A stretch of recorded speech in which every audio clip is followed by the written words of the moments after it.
মাল ওনার কাছে ডিও হবে, ডেলিভারি অফিসার উনি, ওনার কাছে ডিও হবে, ডিও লেটার ওনার কাছে নিয়ে দেশে উনি মোটে সই করে না। এই পাশ ইউআইডাই করতে করতে মাস গস্তি গস্তি চলে যাচ্ছে, কারণ হুজুর তো জানে না যে উনি মাল খায়। এই মাল দিচ্ছি না বলে তালে আসতেছে না, এটা হুজুর টের পাই নাই। গস্তি গস্তি লাস্টে চলে গেছে, সেক্রেটারি রেড সিগন্যাল দিছে, ও হুজুর যদি মাল না আনতে পারো তাহলে তোমার চাকরি খেয়ে দেব। হুজুর জিব্বে পানি নাই, কান্তি কান্তি যে কয় স্যার আপনার পায়ে ধরি আজকে একটা সই দিয়ে দেন, নইলে আমার চাকরি থাকবে না। ধরে ফাইল ধরে 3 ফাইলের তলে থুয়ে দেখা, যাও ওই পাশে একজন দাঁড়ানো, ওর সাথে দেখা করি আসো। ওই অফিসারের একজন মুনকার নেকির ওই ধারে পায়খানার ধারে দাঁড়ানো তাই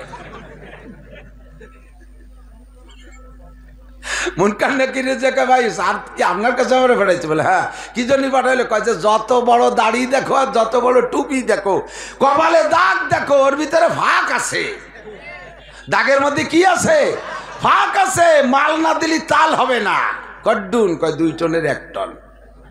উরি গজব। ৭৫,০০০ টাকা বেতন পায়, তারপরও তার পেট ভরে না। মসজিদের মালে 2 টনের 1 টন কাটি যাবে। ও কান দিয়ে দেশে কয় স্যার তাহলে আপনারা রেখে দেন, আমি চাকরি বাকরি ছেড়ে বাড়ি যাই। এই এত ডুন দিয়ে গেলে আমার চাকরি থাকে। কমপক্ষে 500 কেজি। সেই 500 কেজি দিয়ে ডিও লেটার সই করে এলে। কত প্রমাণ চান? ব্ল্যাঙ্ক গল্প করি না, হাজার হাজার প্রমাণ আছে। এইগুলোর নামে দোষ নাই। দোষ খালি আমার পুলিশ ভাইরা। রাতের কুয়াশার ভিতরে প্রচন্ড ফাঁকা, যে জায়গা সন্ত্রাস ডাকাতির আড্ডা, সে জায়গা তাদেরও মেরে ফেলাই দিতে পারে। সেই জায়গা আগুন জ্বালায় রাত্রে কুয়াশার ভিতরে রিস্ক নিয়ে পাহারা দিচ্ছে। তারা যদি সে জায়গা যে একটু চা পান খায় আর কেউ যদি একটু ধরে, তারা যদি 10-20টা দেয়, সেইটার উপরে আমাদের চোখ পড়ছে। তারপরও তা হারাম, তারপরও তা ভাই কথা বলেন না। তাই ধারে বাড়ির জরুরি কথা হলে মাই কি করেন সবাই শুনি, আর না হলে শরীর জানতে দিই। আমার শরীর বিশ্ব খারাপ। এই পাশে ডান পাশে শিরা খটখট করে টান দিচ্ছে, প্রেশার দুমচা লো। আর তারপরে যদি এই আইলিউ জালিও তাহলে আমি করতে পারবো না কিছুই। আল্লাহ, এই কথা করতে গেলি যে কথাটা জেনে আসছিল, একটা কথার সাথে কথা আসে, সেটা লাইন কেটে যায়। ইত্তাকিল মাহারিম, হারাম ছেড়ে দাও, হারাম। ঘুষ ছাড়ো। ঘুষ হালাল না হারাম? ফতোয়া দেন, ঘুষ হারাম না হালাল? ঘুষ হালাল না হারাম? যারা ঘুষ খায়, গ্রাম্য মাতুব্বার কিছু আছে ঘুষ করে না, 2 দলে সালিশ করতে যায়, আগে আন্ডারগ্রাউন্ডে কয় টাকা খাইয়ে যায়। এতদিন শুনছি মাতুব্বারের তোড় জোর হামকি ধুমকি এক কায়দায়। আজকে সালিশি বসে দিয়ে যা মাতুব্বার আমতা আমতা ভাব করে।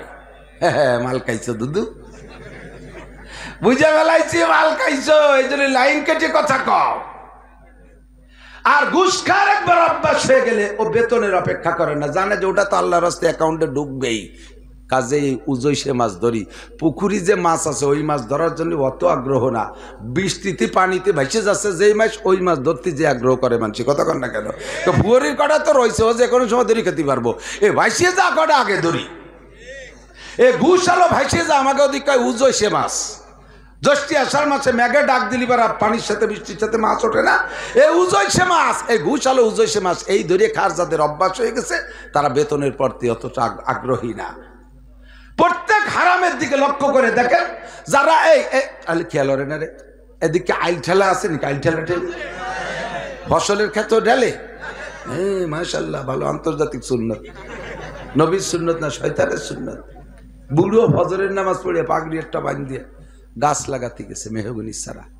গাছের গোড়া দেশের নিজের বাড়ির দিকে একেবারে আলির উপরে সুতো ধরিয়ে টানাইয়া সুতোর সাথে মিশে গাছ লাগাইছে। হিসেব আছে এই গাছটা মোটা হলে ওই দিক 6 ইঞ্চি ধুয়ে যাবে না।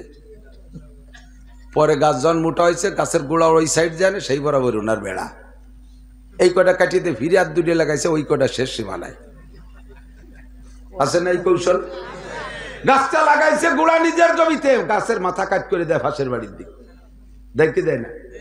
পাশের বাড়ির উঠোনের উপরে বিশাল মেহগুনি জাটাই গেছে। উনি স্থানীয় প্রভাবশালী মাতুব্বার, পাশের বাড়ি আলারা দুর্বল, বংশীয় দুর্বল। ওই বাড়ির উঠোন সব ছায় ঘিরে গেছে। আল্লাহু আকবার।